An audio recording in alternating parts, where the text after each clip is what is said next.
day, my dear friends. Once again, thank you so much for joining me.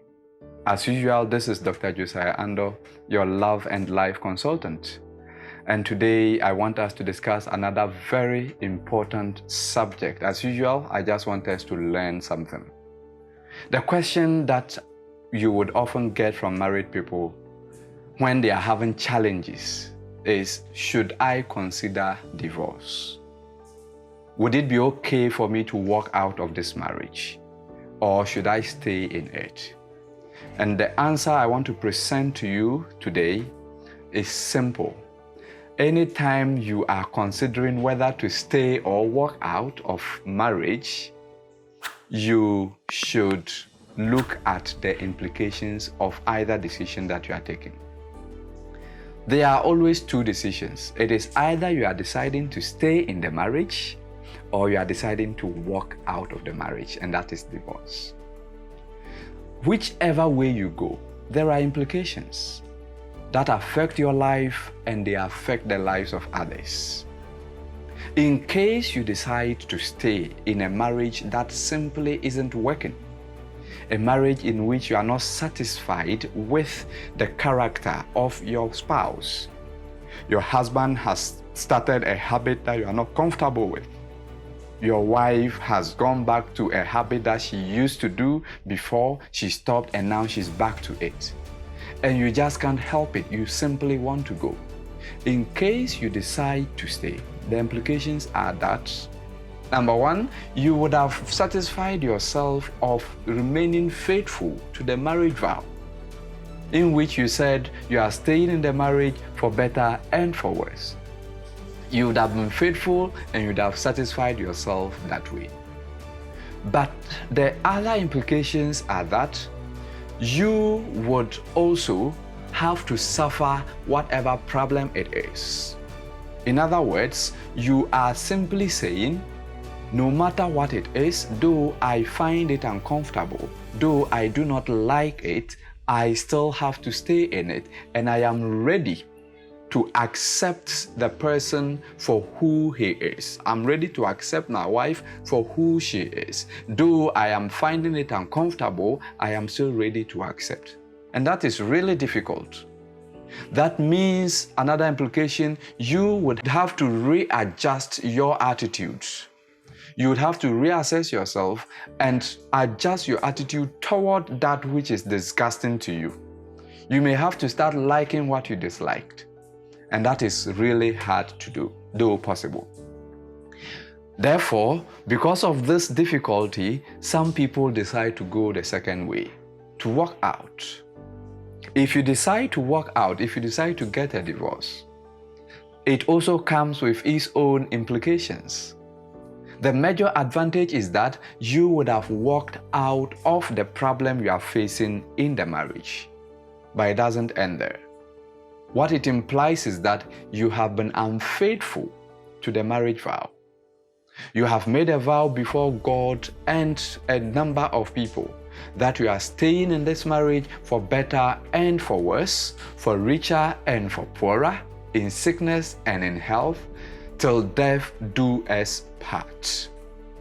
You are being unfaithful to this vow the moment you decide to walk out. The next thing you should be looking at is the fact that once you decide to walk out, you are walking out of the security of marriage into the insecurity of singleness. And by the way, singleness is not a stress-free, problem-free world. It also comes with its own challenges. And so what you are doing is that you are going into the challenges of singleness. And you are going back into the cycle in case you decide to marry again, which is normally the likely option.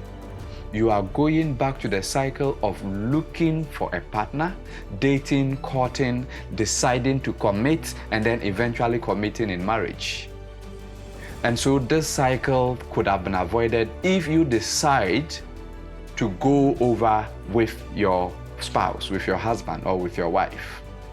Another implication, and this comes if you have children, is that your separation or your divorce is going to affect them negatively. Most of the time, research shows that When there is a broken home, children who grow in such a home usually do not turn out well, morally, academically, and in other aspects of life. And so you may have to look at your children and then decide that because you want them to grow in a happy home, you probably would want to work on the marriage. Ideally, I would say marriage was made to last. Apart from these implications, you should look at the fact that originally marriage was made to last. The principle of permanence characterizes marriages as it was made. And so you should think of staying. I will not advise you to work out. But in case you do, just look at the implications. I would wish that you would want to stay. And if that is what you would want to do, then it is okay for you to, number one, engage in dialogue. Talk to your husband, talk to your wife, help him or her understand what he does that make you uncomfortable. Let your husband, let your wife know that this action makes me feel this way. And who knows, you may be able to work at it. Number two, you should think of engaging somebody, maybe a counselor, if there is need, so that this person can help the two of you to readjust. And number three, you may have to readjust your attitude and decide to accept him for who he is, accept her for who she is. And tell yourself that I am going to live with this man, I am going to live with this woman, and I believe we can be happy together. If you do this, I believe that you'll be happy in your marriage, and I believe that you are going to help yourselves, your children, and all the people around you. Thank you so much for listening to me. Thank you for adhering to the counsel and applying these principles in your decision on whether to get a divorce or not. I know you enjoyed this, and I believe that you were educated. I will keep coming your way with more videos, and so I would actually ask that you subscribe to the channel. You can share with friends, leave a comment, and like the video so that I will know you like it. But until we meet again, this has been Dr. Josiah B. Ando from Paraclete Love and Life Consultancy. Thank you and bye-bye.